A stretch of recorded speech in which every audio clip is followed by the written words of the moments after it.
Welcome to Kaleidoscope S4IG Let's Talk. Did you know that Asia's only cowboy is Sri Lankan? Meet Ty Nitti, a horse-loving 10-gallon hat-wearing cowboy with over 3 decades of experience in horse wrangling and training. Ty spends his time riding, breaking, training and schooling horses in his horse ranch in Apple Valley, California. His equine services have been utilized by the Hollywood elite, including training for films and even been on the silver screen. And here's Ty in Sri Lanka at the Ceylon Riding Club at the port city in Colombo. And thanks to the Ceylon Riding Club, I lassoed an interview with him before he rides off back to Apple Valley.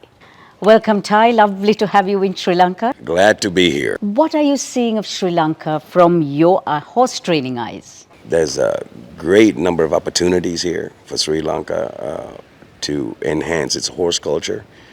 All we need is a good platform to start on, and I think this could be getting back to a very rich heritage of horse culture in Sri Lanka, and I think in this time it's very necessary. You mentioned earlier in our chat that we had a horse culture or history that goes back 2,000 plus years. How come? The earliest documentation of horses, the actual physical documentations that we have, is from 200 BC. And that comes from the Ptolemaic Egyptian times.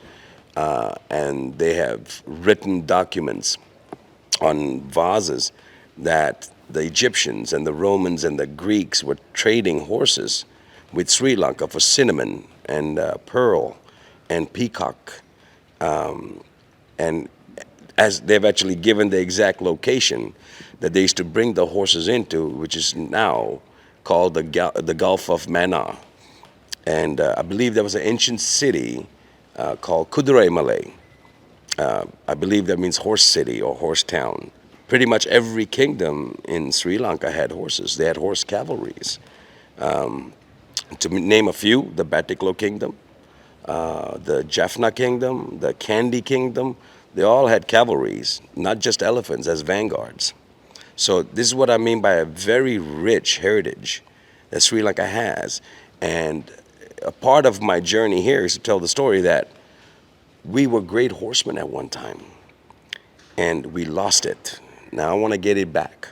But what really pushed you into training horses? Ever since I was a kid, when I was we used to go ride horses in Nurelia, Kandy, and then when I immigrated to America, I got the chance to be a cowboy at a very young age, and I had worked with a lot of cowboys and got smitten by the cowboy way of life, and I decided this is what I want to do for the rest of my life. How did you connect with the Ceylon Riding Club? In 2018, I was able to pay a visit to the CRC, which is the Ceylon Riding Club, that was in Piliundala at the time. And I met Enika, a wonderful lady, great passion for bringing horsemanship to Sri Lanka. With her help, I'm here now. You're renowned for your work worldwide. You've traveled the world, you work in Hollywood, everybody's dream, really. How does that feel? It's a humbling sensation. Working with Hollywood it's like a dream come true. You get to meet amazing people. And sometimes you can be starstruck, but you have to be that consummate professional and do your job and keep everybody safe. It's a wonderful, wonderful industry to work in. There's been a lot of discussion about animal abuse when it comes to breaking and training horses. What's your take on this? Is there abuse in training horses? Absolutely. But I think majority of that has to do with the lack of knowledge or greed. Greed in a sense where people just want to make money off of their animals and they'll force the situation and the animal suffers. And the lack of knowledge is people do what they saw somebody else do, but they don't understand the entire concept of that training method. So of course horses get injured. Always with horses especially, least is best. Do you think the horse ranch business has scope in Sri Lanka? To be a cowboy, you don't just have to be from Texas or California. You can be a cowboy anywhere in the world.